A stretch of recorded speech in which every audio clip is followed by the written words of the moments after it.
Welcome to another episode of the Burg Podcast, where we talk about all things Hattiesburg, Mississippi. Also known as the Hub City or just the Burg, Hattiesburg is a bustling town in southern Mississippi. It's an educational, cultural, business, and medical hub for the region, and we're pleased to share stories from our community. On today's episode of the Burg Podcast, we have 3 reports from the people of Hattiesburg on what it is like for women to be celebrated in spaces they feel embraced.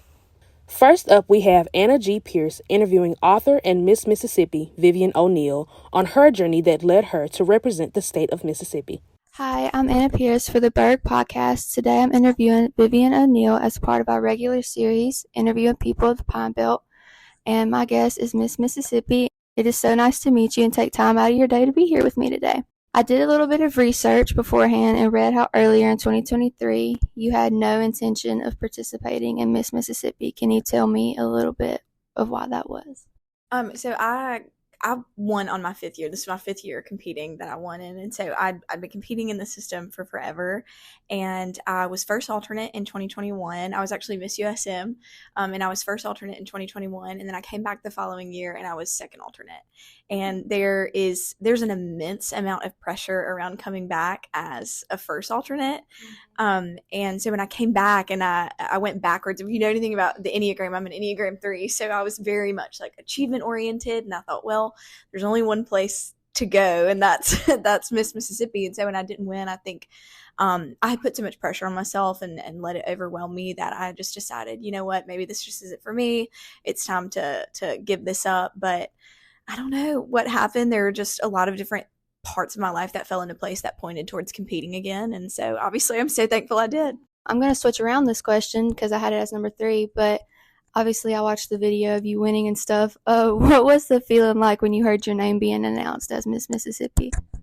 I don't even know that I can really describe it. I mean, it's like I remember it, but I don't. It was kind of like an out-of-body experience, partially because I had been competing for so many years and I had stood in that position before and been the first alternate. And so it was really unbelievable. I mean, I was overwhelmed. I knew that it was a possibility, but it's one of those things that you know that there's a chance that it could happen, but it kind of feels like one of those things that could never happen to you. Like, oh, that could never be me. So it kind of felt like an out of body experience, but I just remember being so overwhelmed and everything went by so quickly. So it was very, very overwhelming. Really kind of unbelievable. Like I felt like I was watching myself do that, if that makes sense. I scrolled through your Instagram a little bit and it seemed like a lot of work. How did you manage your time so well with all of it? Well, so since I'd done it for so many years, I had a pretty good understanding about how the week was going to go, how the competition went, what to expect, those types of things. So if we're specifically talking about my prep going into this year's competition, a lot of it was just pulled from my life. I mean, at the time I was a recruiter here at USM for the Honors College, and I was getting my master's, and so I was public speaking all the time. I was representing a university, and there's a lot of similarities between that position and between being Miss Mississippi and different areas of competition. And a lot of the things that I had to prepare for, I just pulled from previous years. So I was in 5 graduate level classes and I was working full time. And so I really didn't have a lot of time to do traditional pageant prep. But I just feel really thankful because I feel like a lot of my professional positions prepared me for the competition. And so it was almost like I was preparing, but not really. I mean, it was a mix of things. I mean, obviously there were some things I had to traditionally prepare for, like a talent. So I danced for my talent. And so I was in the studio a lot, and that kind of paired as like my workout as well. And that helped me kind of kill 2 birds with one stone. But honestly, at this point in my life, I think my professional life and the things that I was doing on a day-to-day basis prepared me better than anything else. Being a college student right now myself, just being an undergrad, that amazes me about you saying you doing that plus that, because I could never, and I'm just in 18 hours. I was about to say, that seems you had to be very mentally strong for that. Did you have any hardships you had to overcome during this journey? Yeah, I would say probably the biggest thing is that coming back that year and coming back as the former first alternate, there were a lot of voices and opinions, and suddenly everybody, because previous to that year, fun fact, I had done it 2 years before. I was first runner-up on my third year, and those 2 previous years I had never placed at all. I was never in the top 10, top 15. I didn't get an extra award, nothing. I didn't get anything, so nobody really knew who I was in that world. And suddenly I come back and I'm first alternate, and everybody has an opinion about me and whether I'm going to come back or not. And I think one of the biggest challenges was learning how to listen to my gut, and the difference between what I truly wanted to do and what I knew what was right versus what all these other voices were kind of telling me. And I really struggled to balance that. And I kind of, I fell victim to that that year that I came back, and then I was second alternate. But that was kind of my condition for coming back this last year was I was going to do everything my way, and I really didn't care about anybody's opinion. I didn't care what anybody had to say about it. Like, I just wasn't I wasn't going to accept that. And now, if I didn't win, it's not because of the color of my dress or because of my talent song. If I didn't win, it was because it wasn't God's will for my life. And so I think just kind of overcoming the not listening to those voices anymore and just really like following my gut, listening to my gut, and doing what I know is right was the biggest thing. Hearing you go through, I actually did not know that you competed so many times before. So you kind of came back with a go get it mentality, seems like, and hey, you won. So I mean, this may be a little off topic, but I found it really intriguing. I read that you also have written a book. So how did that come? Like, what was it about? So Miss America allows all of the delegates to have what's called a community service initiative, and it's just a platform or a cause or charity or anything that we're passionate about. And so mine is a 501c3 nonprofit that I founded called Capable, and it provides disability inclusion resources to educators. And so I started it back in 2019. It started out as just one curriculum. It's a disability inclusion curriculum for kindergarten through third grade students, and essentially teaches young children how to be inclusive. And there are several different characters throughout the curriculum, and so I wanted to showcase a young child with a disability in children's literature. And so I did that through the curriculum, and that gained so much traction and so much success. I had a lot of teachers implementing that program into their classrooms and just really loved it, and loved the conversation that it was stirring amongst their students and their students' peers. And so I had a lot of people asking me if I was going to do a children's book. They're like, oh, that seems like the kind of the next right thing, like the next step. And I was very anti writing a children's book. I did not want to do that at all. But then I started to really pay attention to the books that were available in classrooms or in a library in the children's section, and noticed that there are really not very many books out there where the main character is a student that has an obvious physical disability.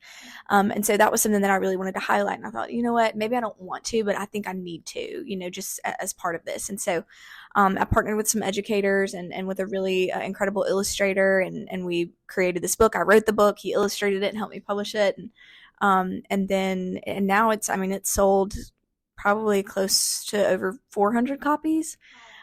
So I mean, I'm really excited about it. It's very, personal to me. The main character is my younger brother, Josiah. It's based on my younger brother, Josiah. And, so it's a cause that's very near and dear to my heart, but it is kind of funny how it happened, where initially that is not the path I wanted to take at all. And here we are. I found that very inspiring and stuff, because I've tried to do that before, but I was like, no, I can't do it.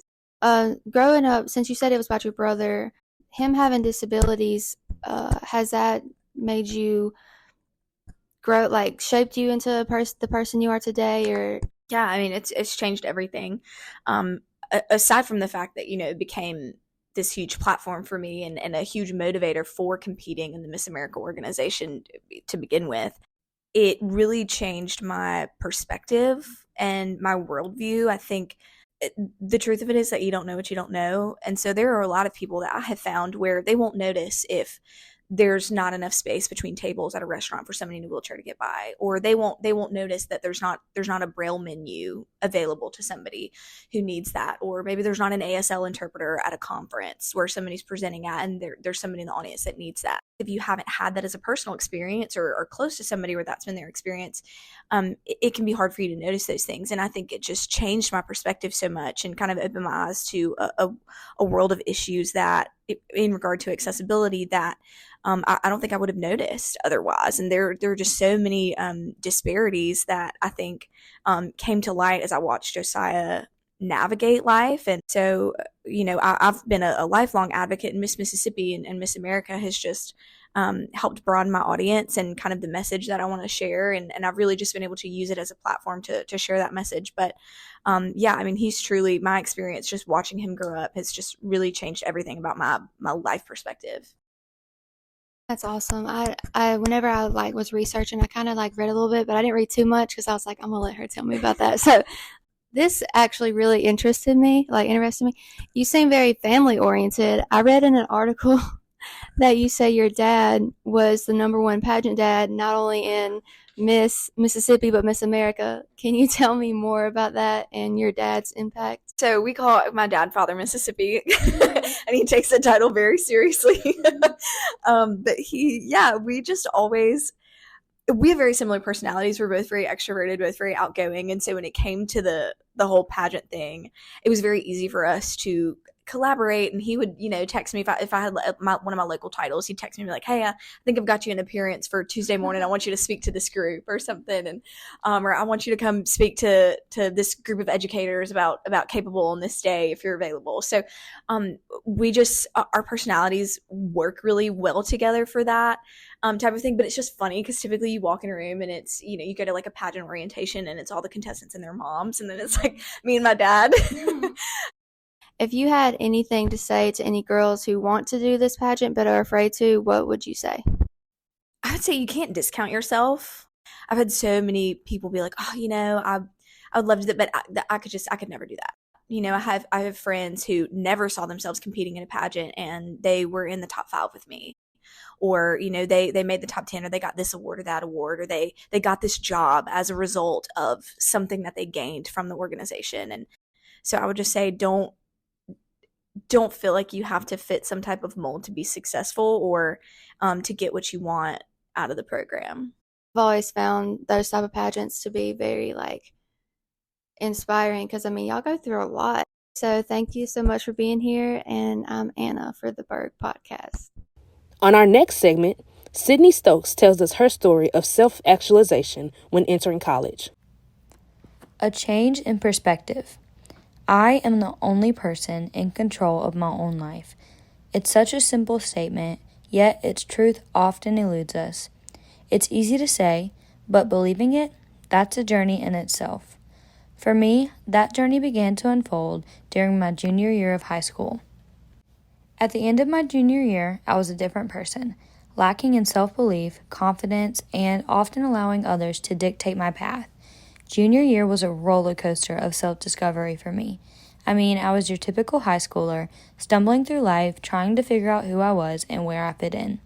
There were moments when I felt like I was drowning in a sea of expectations and uncertainties.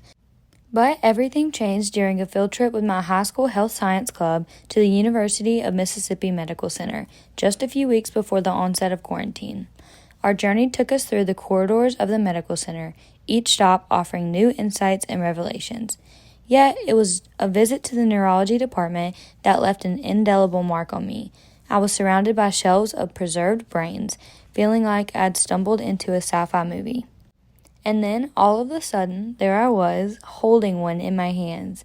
It was surreal, thinking about the person behind that brain, their dreams, their struggles. It was all packed into this thing in my hands. In that moment, as I thought about the life it once belonged to, a realization washed over me like a tidal wave. It was not just a mass of tissue, but a repository of memories, emotions, and the essence of a person's entire existence. I realized that each of us possess an innate power to shape our own destinies, to forge our own paths amidst the complexities of existence. This person's story, their achievements, their struggles, It was all theirs. No one else had the power to dictate their worth. As the day went on, that simple truth resonated with me. It was a revelation that sparked a transformation within me. From that day forward, I began to believe in myself more. I embraced my decisions, my actions, and I refused to let anyone else define my worth. In the weeks and months that followed, the realization became a guiding light, illuminating my path forward with newfound clarity and purpose. With this new confidence, I ventured out of my comfort zone, forging new friendships and experiences. Senior year of high school became a canvas upon which I painted my newly discovered sense of purpose and determination. I sought out opportunities to push myself out of my comfort zone, whether it was joining a new club, pursuing a passion project, or simply striking up a conversation with a stranger. Every experience became a lesson. Every setback was a stepping stone to growth. As I prepare for my senior year of college, I'm filled with gratitude for that pivotal experience. In a world of over 8 billion people, it's so easy to get caught up in comparisons and expectations. But I've come to realize that it doesn't matter what others think of me or what material possessions I might have. My life is mine to control, mine to shape. As long as I'm content with who I am, that's all that truly matters. And so, armed with this new perspective, I step forward into the next chapter of my life, confident in my ability to chart my own course. But the journey doesn't end there. It's a continual process of growth and self-discovery. Each day brings new challenges and opportunities for learning, and as I reflect on my journey thus far, I'm reminded of the countless people who have shaped my path, teachers, mentors, friends, and family members who have supported and encouraged me along the way. And so, as I reflect on my junior year of high school, a year marked by monuments of uncertainty and growth, I am filled with gratitude for the lessons learned and the experiences gained. For it was during these formative months that I began to unravel the mysteries of my own mind and tap into the boundless potential that lies within each of us.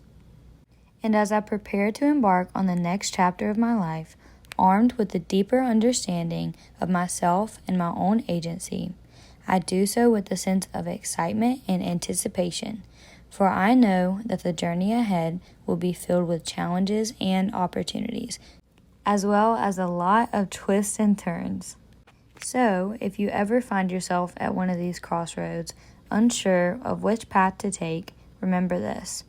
You possess the power to carve your own path. Just like that brain, your potential knows no bounds. Embrace it, own it, and take on the journey that lies ahead, knowing that you hold the key to your own destiny.